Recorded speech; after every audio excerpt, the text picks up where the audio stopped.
the station covering all of the DMV. This is DC News Now. Well, coming up on the news at noon, explosion in the sky. What happened to the Starship as it exploded in midair?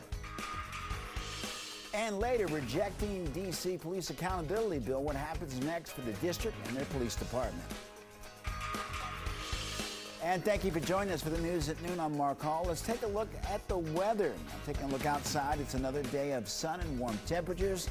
Let's get over to meteorologist Damon Madsen for the latest check on the forecast. And Damon, are we going to see any rain today? That's the big question. Mark, yeah, we've been without that rain for quite some time, and we need it, but it doesn't look like Mother Nature will provide that. But certainly the warm temperatures, they are back already here, folks. Keep in mind, we only hit a high temperature in D.C. of 76 yesterday, and we are well on our way to surpassing that already this afternoon. 72 at this current moment. We have 69 in Martinsburg, but 75 Manassas, 76 in Fredericksburg, and 77 in Culpeper. And how about Luray? Already in the low 80s. Those temperatures, they're going to continue to skyrocket as we go through the rest of the afternoon. We have a bit of a southerly wind going on, still plenty of sunshine, nothing going on nearby to really stop those temperatures from rising. So here you go, folks. We aren't quite going to break any records today, but we are going to climb all the way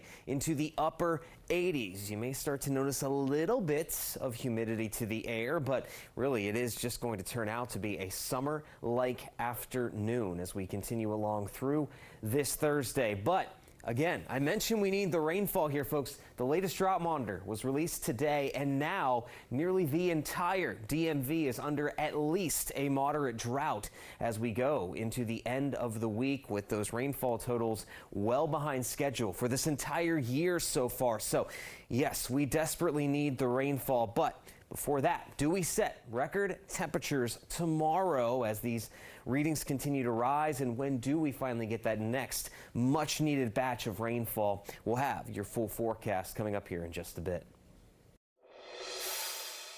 I do want to remind everyone that everything after clearing the tower was icing on the cake.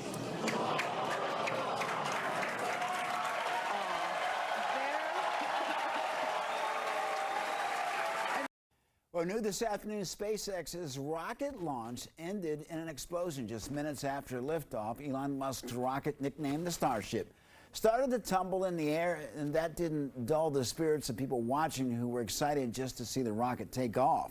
Well, SpaceX was aiming to send the rocket around the world, starting in Texas and ending in the Pacific Ocean near Hawaii. Musk's company hopes to use this style of rocket to send people to the moon and Mars. This test flight was originally scheduled for Monday morning, but was rescheduled due to the rocket having a stuck valve. Well, today, Tacoma Park Police arrested Josiane Kamani Sahak for 3 counts of child neglect. Now, police say the first incident involved leaving her toddlers alone in her apartment for several hours, and that was back in March. Then on April 12th, one of her small children fell from the 3rd-story window.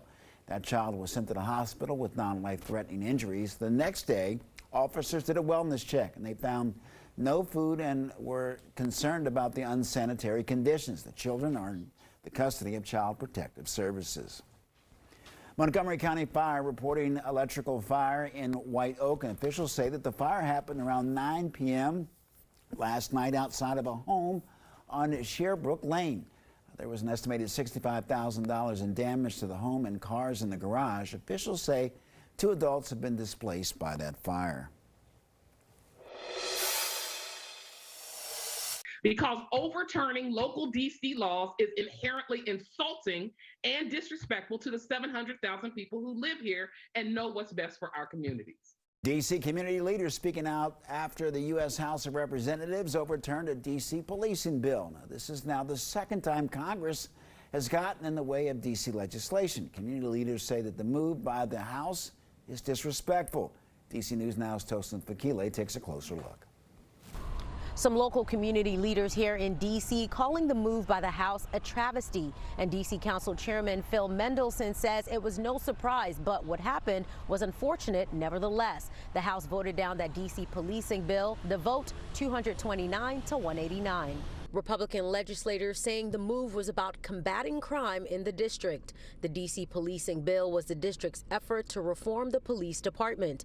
And this Ward 8 Advisory Neighbor Commissioner is upset the bill was voted down. My first thought was just frustration. In this policing bill, it was banning chokeholds. Yes, we need to do that. It was about not being able to allow police to use tear gas. And it created a public database of police misconduct, among other things. So undoing that law would actually make us less safe. It seems like crime has been on the uptick in D.C. Do you feel the U.S. House of Representatives are justified in stepping in, trying to do something to help crime, or do you feel like what they're doing was needed?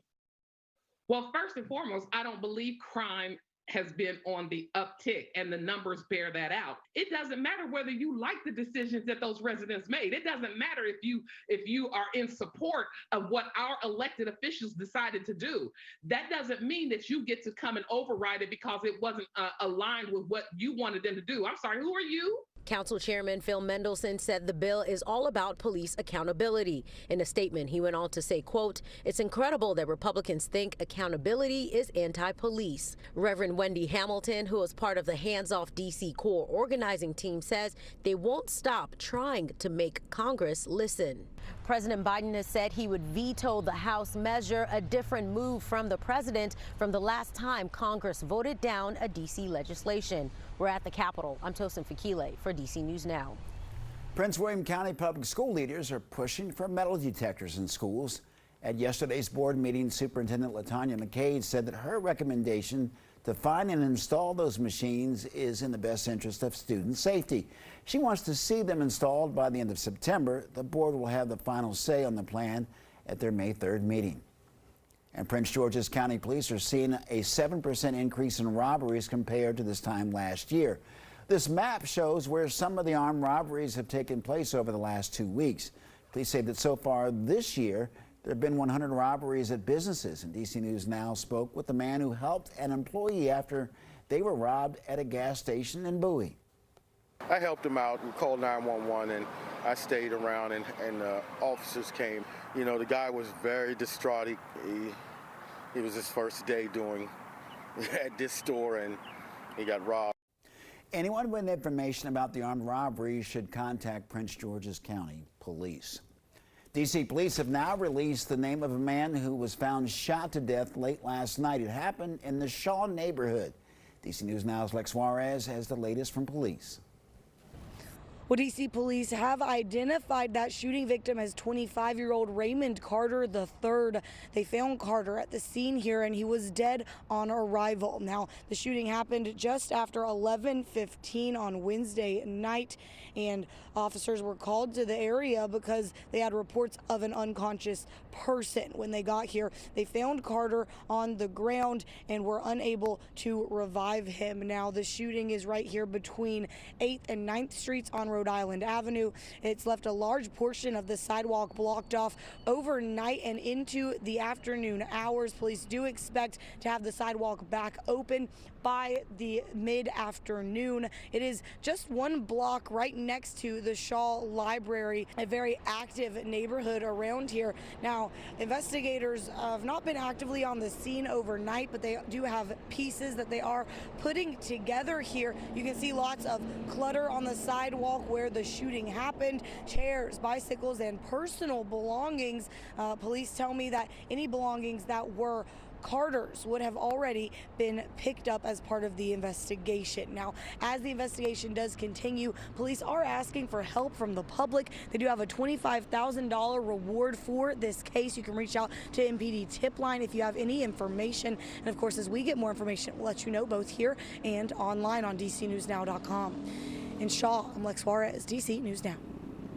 Lex, thank you. The U.S. Supreme Court has temporarily extended access to the abortion drug mifepristone. Tomorrow night is the new deadline to make a decision. Medication has been used in the U.S. for more than 20 years. House Democrats say the drug needs to remain available.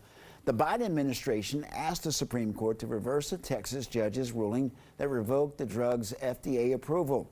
They say that doing so would have major consequences for women who need access to the drug. Some Republican lawmakers say that this is a state issue and that feds shouldn't get involved. And if you look at Kansas, which is pretty much a red state, they voted for abortion. And so you don't know how it's going to work, but let the people vote on their futures. Again, a final ruling on the drug will now take place tomorrow. Well, we're stretching your dollar this afternoon. If you're looking to travel this summer, there are several ways that you can do it without breaking the bank. One way is by using Going.com. The site monitors airfares to find mistakes and cheap flights that are not advertised. Now, Going's free plan only sends alerts for international flights. For $50 a year, you can get more frequent alerts and alerts about domestic trips. The founder of the site says that you should also be open to choosing destinations as they pop up instead of picking a specific spot. The broader you take it, the more flexibility you give yourself, the better your odds of getting a great deal. Places you can get discounted flight alerts include Dollar Flight Club and Fare Drop.